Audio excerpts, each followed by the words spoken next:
21년 농산품질관리사 농산물 유통론이죠. 유통론은 우리가 공부를 물론 교재도 있고 시중 교재들도 많이 있습니다. 그런데 교재가 그 시험과 직접적으로 그 연관이 돼 가지고 해결할 수 있는 그 범위 폭이 100%가 아니죠. 즉 교재에 나와 있지 않는 부분들이, 예, 이거 뭐 우리 교재라고 하는 거, 저도 유통론 교재를 그 썼습니다만은 교재가 농산물 유통론을 시험 문제에 연결해서 봤을 때, 관련해서 봤을 때 100% 커버를 못하죠. 국정 교과서가 아니다 보니까 그렇습니다. 근데 교재에 대한 이해도가 충분해지면은 충분히 응용을 해서 시험 문제를 충분히 풀 수가 있어요.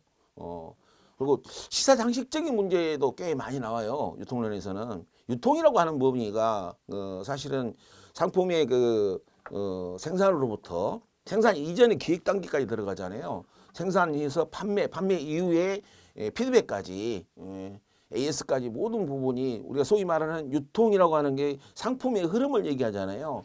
여기에 이제 마케팅하고도 관계되어 있는데 여러분들이 시험 문제가 나올 수 있는 폭 범위가 굉장히 넓습니다. 그러나 이제 시험 문제 그 난이도라든가 질적인 면을 봤을 때는 뭐 어려운 걸 물어보진 않아요. 간단한 걸 물어봅니다. 그래서 우리가 법령을 공부를 할 때는, 관계 법령을 볼 때는 그 법 조문 안에서 시험 문제가 나오기 때문에 그냥 시험 문제하고 우리 교과서에서 배웠던 것들이 시험 문제가 딱딱딱 떨어지는데 유통론은 그렇지 않죠. 딱딱 떨어지질 않아요. 예, 결과적으로는 응용을 해야 됩니다. 응용 능력이 있어야 되는데 어떻게 보면은 유통론은 일반 경제학 지식 또는 일반 시사상식 지식이 좀 뛰어난 사람들 같은 경우는 그냥 공부를 안 하고 가도 기본적인 점수 한 5, 60점은 맞지 않을까요? 근데 그 점수 가지고 안 되니까 우리 공부를 하는 건데, 자, 1번 같은 경우 농산물 유통이 부가가치를 창출하는 일련의 생산적 활동을 의미한다 이렇게 있는데, 이게 결과적으로 부가가치라는 게 뭐야? 우리 유통 마진에서 배우잖아요. 우리가 유통 마진에서도 마진이라고 하는 것은 부가가치의 증가를 부가가치의 증가를 얘기하죠. 증가를.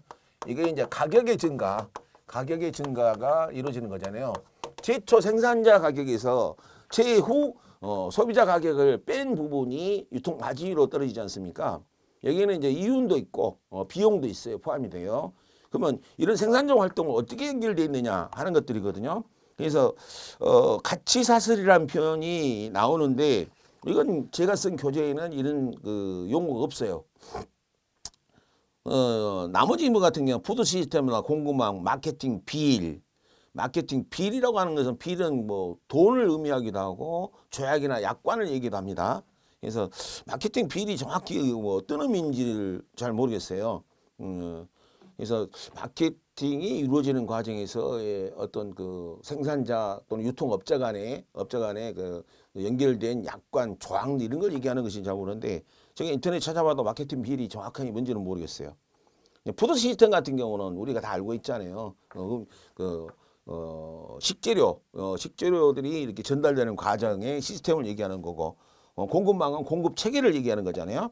그래서 가치 사슬, 밸류 체인이라고 해가지고 부가가치가 창출되는 일련의 활동이나 기능의 프로세스, 과정이다. 이렇게 얘기했죠.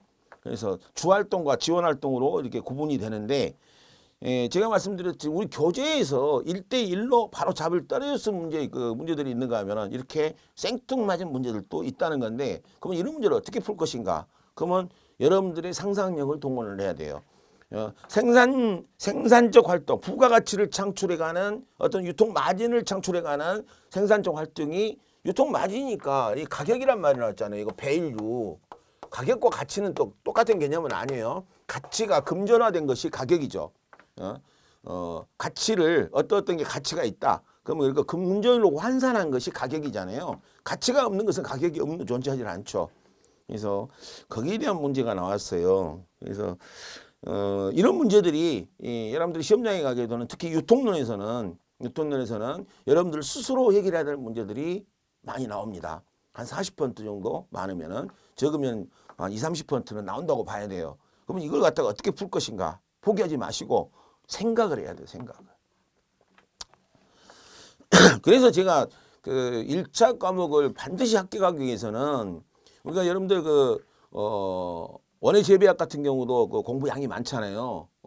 전공이 여러분들 전공자는 아닐 거 아니에요. 뭐 농대 출신도 아닐 거고 원예학과 출신도 아닐 거고. 그래서 재배학을 배우긴 배우지만은 재배학의 전반적인 전체적인 고난이도의 전문적인 지식을 여러분들이 가질 수는 없어요.